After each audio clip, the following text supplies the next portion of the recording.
Hello everyone, today we'll be discussing about PN junction diode. This is the basic building block for all the electronic devices starting from rectifier to multipliers and different integrated circuits. What is this PN junction diode? First we'll look into PN junction. A PN junction is a junction or interface between P-type and N-type material. Here this is a P-type semiconductor, this is N-type material, and the junction or the interface between these two is known as PN junction. Further, this is the basic building block of many semiconductor devices like diodes, transistors, adders, multipliers and many more. Now, what is the difference between this PN junction and PN junction diode? As we have seen, this is the PN junction. If I am providing some metal contacts on both ends of this PN junction through which one can provide external potential or voltage to this PN junction, then this simple device which is obtained is known as a PN junction diode. So a semiconductor diode or PN junction diode is basically a PN junction with metallic contacts provided at the ends for the application of external voltage. The metal contact which is provided on the P side, that is known as anode, and the metal contact which is provided on the N side, this is known as cathode. This PN junction diode is one of the simplest semiconductor devices which allows electricity to flow in one direction only. That we'll understand slowly how it is allowing in one direction. The schematic diagram to represent this PN junction diode in a circuit is given by this symbol. Here this triangular shape represents the P side of the diode and this line represents the N side of the junction diode. And this is the anode and this side is the cathode. Now let us look into the fabrication of PN junction. Generally the idea comes to our mind is that we need to take a P-type material and an N-type material, then we can connect them together like this to obtain a PN junction diode. But this is not the right method for the fabrication of PN junction. Why?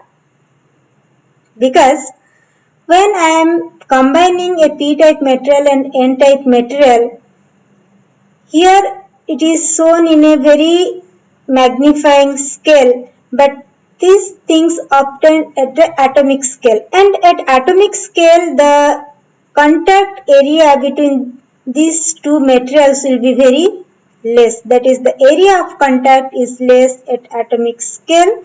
Further, there will be large number of discontinuities along this junction. So the discontinuities in the crystal structure at the junction will be large. And due to these discontinuities, the carriers they come across number of scatterings at the junction, and this scattering at the boundary hinders the movement of carriers from one side to the other side of the diode. If this is not the method for the fabrication of PN junction, what are the methods through which we can obtain a PN junction? Let us look into that. The most commonly used methods for fabrication of PN junction diode are Green junction method, alloying method and diffusion method. There are some variations in these three methods, but the most common steps which are followed by these methods are: first, one need to consider a single material, either it may be P-type or N-type. Here I have considered an N-type material. If N-type material is considered, then this should be added with a trivalent impurity, and if we are considering a P-type material, then one need to add pentavalent impurity, just the opposite type. So here it is N-type I have considered, and hence a small quantity of trivalent impurity is added precisely. This is the N-type material. At one side of this material, slowly trivalent impurity is added. And due to this addition of trivalent impurity, one side of the material it becomes p-type. So part of the n-type material can be converted into p-type, and if we are considering p-type initial, then part of that p-type material can be converted into n-type. Thus finally it contains a p region and an n region with a metallurgical junction between them, and this is known as a p-n junction. Let us now understand the formation of barrier potential or depletion region across the p-n junction. This is the junction over here. How the barrier potential or the depletion region is developed across the junction, let us look into that. For this, let me first explain the symbols whatever I have used over here. This negative sign with a yellow circle, this represents immobile acceptor ions. This plus sign with this blue circle, this represents mobile holes, and here this plus sign with green circle, these are immobile donor ions, and this minus sign with this pink color circle, these are mobile electrons.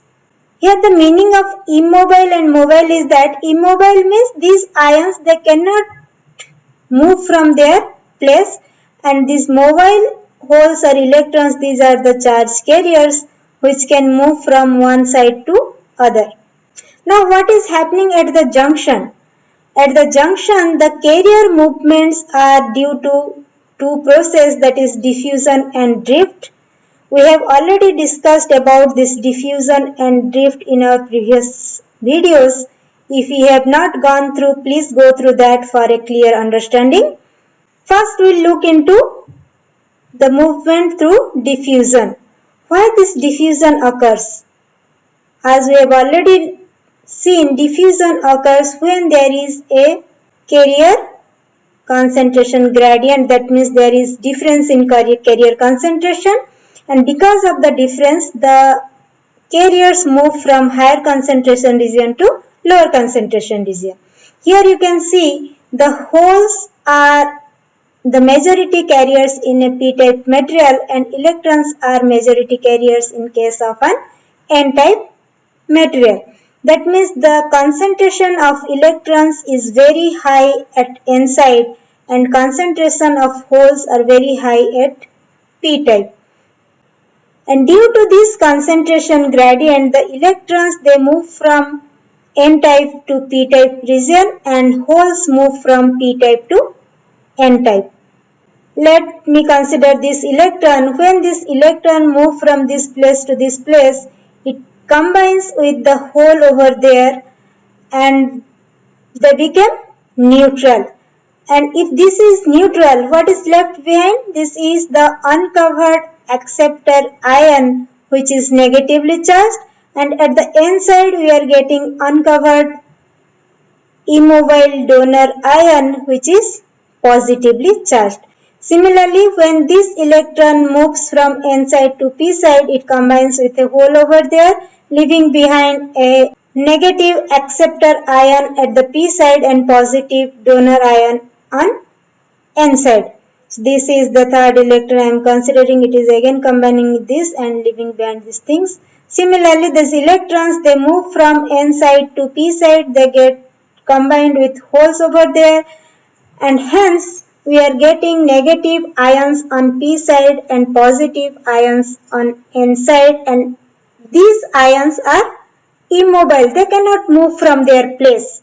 Thus, due to this diffusion process, what we are getting negative ions near the junction at p side and positive ions near the junction on n side, right? So these are immobile. Now what happens? If this electron tries to move to p side, it has to cross these negative ions, and these are negatively charged, electron is also negatively charged, right? So these ions, they will give a repulsion force to this electron. Because of this, now it is difficult for this electron to cross this repulsion force and reach over here. That means these ions at the junction, they are playing like a barrier for this movement of the carriers. And this region where there is no mobile carriers, only these immobile ions are there, this is known as the depletion region. We have seen that because of the diffusion, we are getting negative ions on p side and positive ions on n side, and this region where there is no free charge carriers, that is electrons and holes, this is known as depletion region or space charge region. The width of this is represented as W. Further, due to these positive ions on n side and negative ions on p side, we are getting some potential difference over here, that is represented as V naught, and this is known as barrier potential or contact potential or internal potential barrier. Why it is barrier? Because it is playing as an obstacle for the further movement of carriers from one side to other. Further, due to this barrier potential, an electric field is developed across this depletion region, and this electric field due to this barrier potential is responsible for the drift of the carriers.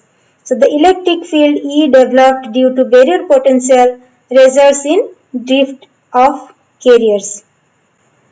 Till now, what we have seen, due to the concentration gradient, electrons and hole move from one side to other, and because of the recombination, they left behind the uncovered immobile ions at the junction, and those ions, they build up a potential at the junction which is known as barrier potential, and this barrier potential results in drift of the carriers. Now let us look into the types of current across the PN junctions. This is the PN junction. In this figure, we will look into the carrier flow direction, and in this figure, we will look into the component of current due to the movement of carriers. First, we will look into the diffusion, which occurs due to carrier concentration gradient. Coming to electron, the concentration of electron is very high at n side and is very low at p side. And because of this, the electrons, they move from n side to p side. So this is the direction for electron diffusion. And we all know that the direction of current is always opposite to the direction of movement of electron. So if this is the direction for electron diffusion, what will be the direction for current due to electron diffusion? That will be just in the opposite direction. So this gives us the direction of current due to electron diffusion. Coming to hole diffusion, the hole concentration is very high at p side and it is very low at n side. That means the holes will move from p side to n side. So this is the direction for hole diffusion.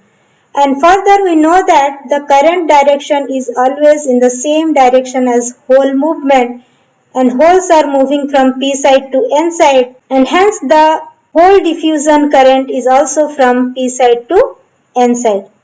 Now coming to the second type of current, that is due to drift, and the drift occurs due to the internal electric field at the junction.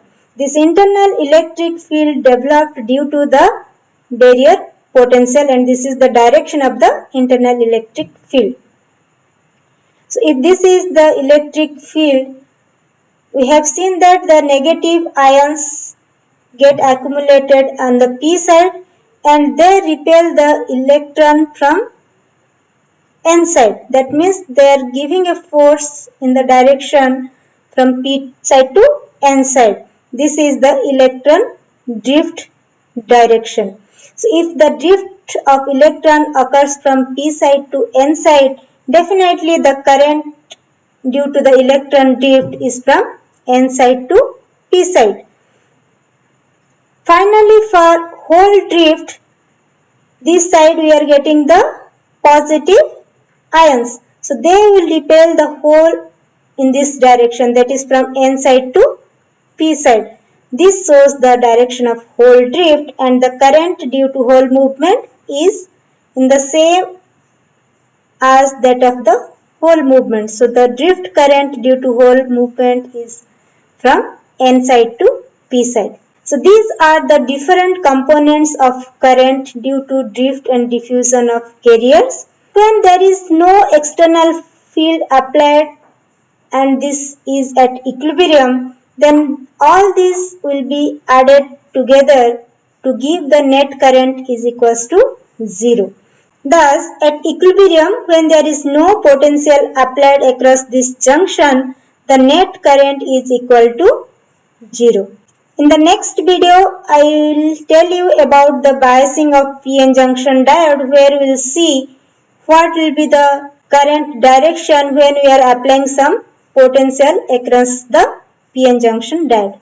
Till that, thank you. Bye bye. If you like the content, please press the like button and don't forget to share and subscribe the channel. Thank you all.